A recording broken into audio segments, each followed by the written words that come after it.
ជាកតិអប់រំគឺគេបានប្រៀបធៀបរឿងខ្មៅដៃហើយនឹងជ័រលុបហ្នឹងទៅដូចជាមួយនឹងមិត្តភាពមួយអញ្ចឹងដែលយើងគប្បីចងចាំរឿងរ៉ាវដែលល្អហើយបំភ្លេចរឿងរ៉ាវដែលជារឿងអាក្រក់រឿងកំហុសឆ្គងនោះចោលទៅហើយក៏សូមឲ្យមិត្តភាពរបស់គ្នាយើងទាំងអស់គ្នាដូចជាមួយនឹងខ្មៅដៃហើយនឹងជ័រលុបដូច្នោះដែរដែលអាចវិលត្រឡប់មករកគ្នាវិញបានហើយធ្វើរឿងរ៉ាវល្អៗជាមួយគ្នាបន្តទៀតកុំភ្លេច mention មិត្តភ័ក្តិរបស់យើងនៅក្នុង comment ខាងក្រោមនេះនៅក្នុងសាច់រឿងនេះគេឲ្យយើងយល់ពាក្យថាចងចាំហើយនឹងបំភ្លេចនឹងឲ្យកាន់តែច្បាស់មានខ្មៅដៃមួយហើយនឹងជ័រលុបដែលជាមិត្តភ័ក្តិនឹងគ្នាអញ្ចឹងខ្មៅដៃហ្នឹងគាត់ទៅសេមិនចេះអស់ទេហើយជ័រលុបក៏លុបមិនចេះអស់ដែរអញ្ចឹងខ្មៅដៃគាត់មានតួនាទីកត់នៅរឿងរ៉ាវទាំងអស់ដែលបានរស់នៅជាមួយនឹងជ័រលុបហើយជ័រលុបហ្នឹងគាត់ក៏មានតួនាទីមួយលុបរឿងរ៉ាវដែលខ្មៅដៃហ្នឹងគាត់ទៅសេរឿងគ្រប់យ៉ាងតើនៅមួយគ្នាយូរទៅខ្មៅដៃហ្នឹងគាត់មានអារម្មណ៍ថាគាត់ធុញទ្រាន់ណាដោយសារតែរឿងគ្រប់យ៉ាងទាំងអស់ដែលគាត់បានទៅសេហ្នឹងជ័រលុបគាត់លុបចោលអស់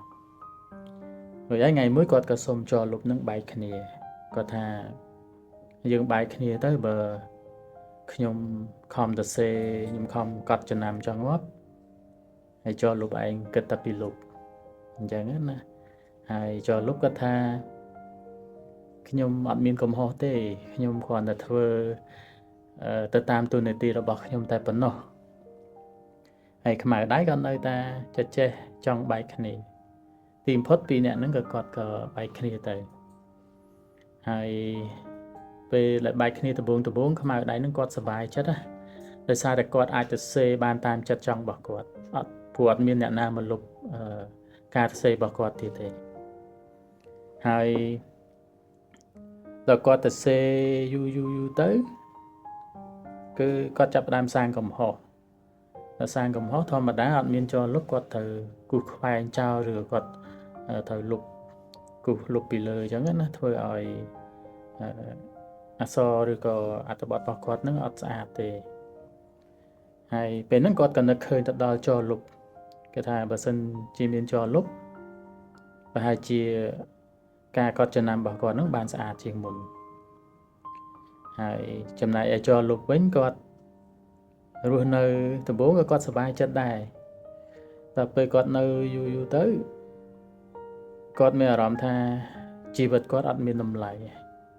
ពួកគាត់មានអីលុបព្រោះ